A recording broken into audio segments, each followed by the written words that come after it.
Forced labor is criminal according to the Atheism. What is Atheism? Atheism is Anti-Trafficking in Person and Anti-Smuggling of Migrant Act 2007, which is Act 670. And in Section 2 of the Act, which define exploitation as include all forms of sexual exploitation, forced labor of service, slavery, or practice like slavery, servitude, any illegal activity, or the removal of human organ. Forced work is referred to as exploitation. Next is labor issue in palm oil industry. One fundamental convention on the abolition of forced labor number 105 was commented in 1990 and is no longer effective out of the 18 that have been ratified. Convention 111 on discrimination in the workplace and Convention 087 on freedom of association are the other two aforementioned convention haven't been ratified. Next is MSPO. The processing of creating the MSPO standard take variety of suggestions and approval from different stakeholders, all establish credibility among other standards, which is emphasize the pressing need the quickening of the bottom-up approach to address any level-related difficulties. The SDG and objective may be used to draw a conclusion about the necessity to address the issue of forced labor in business, how it affects social and economic demand. For the topic highlights, I will be sharing about 11 indicators of forced labor. The first one, abuse of vulnerability. The victims who are uneducated in local language or laws or any other traits that make them different from the majority population are more likely to be subjected to abuse and forced labor.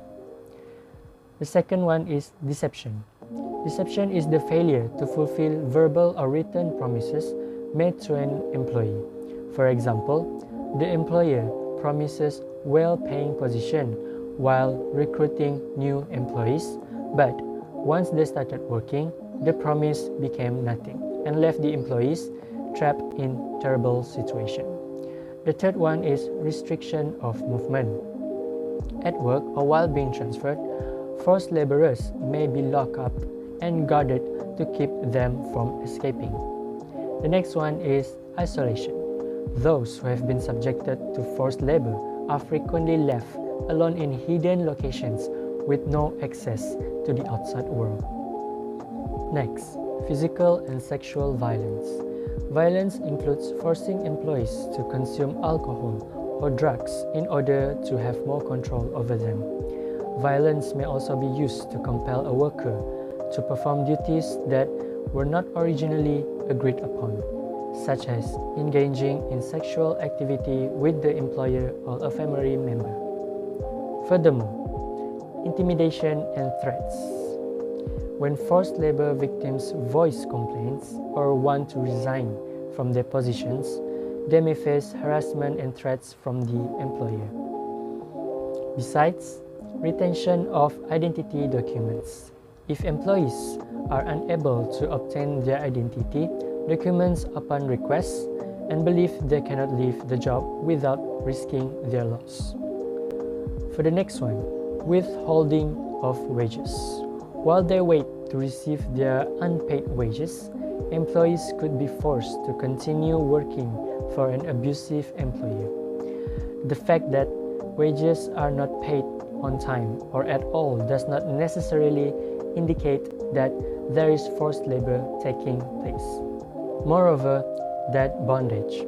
When kids are enlisted in return for a loan granted to their parents or other family members, it may result in that bondage by underpaying for labor or raising interest rates or the cost of living. Employers and recruiters make it difficult for employees to escape debt. Other than that, abusive working and living condition. Victims of forced labor are likely to experience living and working conditions that employees would never voluntarily accept. Last but not least, excessive overtime. Forced laborers may be required to work more than what is allowed by national law or a collective bargaining agreement, either in terms of hours or days. They may be forced to fill in the absence of coworkers, shifts, and work hours, remain on call around the clock, and be refused breaks and days off. Moving on to the next part, which is legal, social, and sustainability. The recruitment and hiring of migrant employees or farm workers from rural regions are frequently linked in Malaysia to claims of forced labor. The farming business needs a lot of workforces, from highly educated staff members to unskilled workers to manufacture goods like rubber and palm oil. For the social part, in an effort to satisfy the social needs of the international consumers, thus additional social issues have grown up that have an impact on the general population, including cultural inequalities, poverty, a profit-centric mindset, and other issues that cannot be dismissed as odd in the relationship between social legal status and forced labor. Next, sustainability. In considering the significance of the farm commodity industry for contributing to the country and global economy, laws and standards were then created to deal with the issue of forced labor. These laws and standards went into impacts later after gaining external pressure. More stringent laws are needed because, as was previously said, Malaysia does not currently have an official law on forced labor. For my part, I would like to talk about the factor contributing to forced labor and the impact of forced labor on the Malaysian oil palm industry. Forced labor is needed to increase the palm oil production and also solve the labor shortage problem.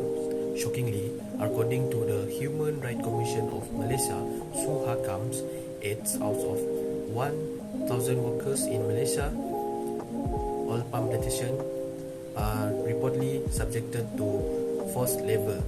Insufficient labor will lead to a decline in plantation yield and productivity. Poverty among workers is a major driver of forced labor in the oil palm industry. Exploitative employers take advantage of these workers who are desperate to support their family. As we know, if they didn't work, they get nothing to feed on their family. Employers take advantage of this situation to get a cheap labor cost and increase their workers. The labor shortage was also one of the factors that forced labor activity to happen in the oil palm industry. This will influence them to increase their labor, and the easiest way is to hire immigrant or foreigner to work in the forced labor, because local people are not interested to work in this industry. They will deceive that the immigrant because they lack basic language skill and no basic knowledge about their right. Human rights violations are one of the impact from the action of forced labor. The right to freedom, dignity, and fair working conditions are some of the rights that have been violated. For instance, workers are forced to work against their will.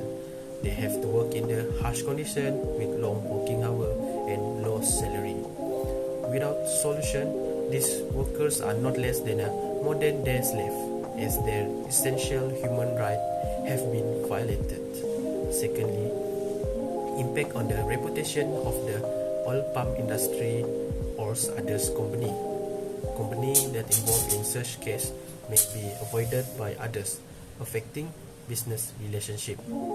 In addition, consumer may refuse to buy products that have associated with forced labor, that also will reducing the demands. This will make them not be able to attract the investor. Lastly, the forced labor will impact their economy. The application of forced labor in the Malaysian oil palm industry have both short and long effect on the economy. Forced labor may first appear profitable due to the labor shortage problem that have been solved, and productivity is also increased. However, forced labor practice for a long period will result in low productivity, worker motivation, and protest. This factor lead to low market value and decreased demand for oil palm products. It is crucial for industry to address this issue and find the best solution to prevent more serious issues. Here's some solutions that we can take to avoid the forced labor in Malaysia oil palm industry. The first one, the government should improve the legislature measure and regulation. The government of Malaysia should strictly implement the laws that indicate forced labor and human trafficking are against the law. Anyone who breaks this rule should face severe consequences. Next, the government should enhance people awareness of some consequence and risk of forced labor in oil palm industry. The government may begin by setting together training program for law enforcement, business, and workers to help them learn more about forced labor and the necessary precaution. And the last one is the government in Malaysia should prepare for mandatory human rights for the worker in oil palm industry, either they are migrant worker or ordinary worker. For example, the European Union is in the process of establishing laws about human rights due diligence that must be followed. This law would require organizations to take steps to get rid of forced work and child labor in their supply chains.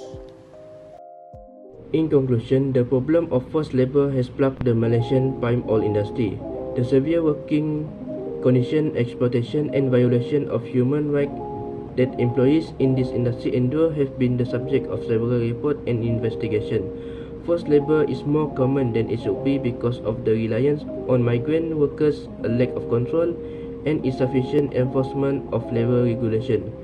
The forced labor issue in the Malaysian palm oil industry has serious implications not only for the workers, but also for the reputation and sustainability of the industry. Palm oil is a widely used commodity found in numerous everyday products, and consumers increasingly demand ethically sourced products. The association of Malaysian palm oil with forced labor can have significant economic consequences for the industry. Additionally, the lack of transparency and accountability in the supply chain of palm oil companies make it difficult to determine which products are tainted by forced. Addressing the issue of forced labor requires collective effort from the Malaysian government. The government should improve the legislature, measure and regulation. The government should enhance people's awareness of some consequences and risks of forced labor in the palm oil industry. And next is to gain a deeper understanding of labor issue.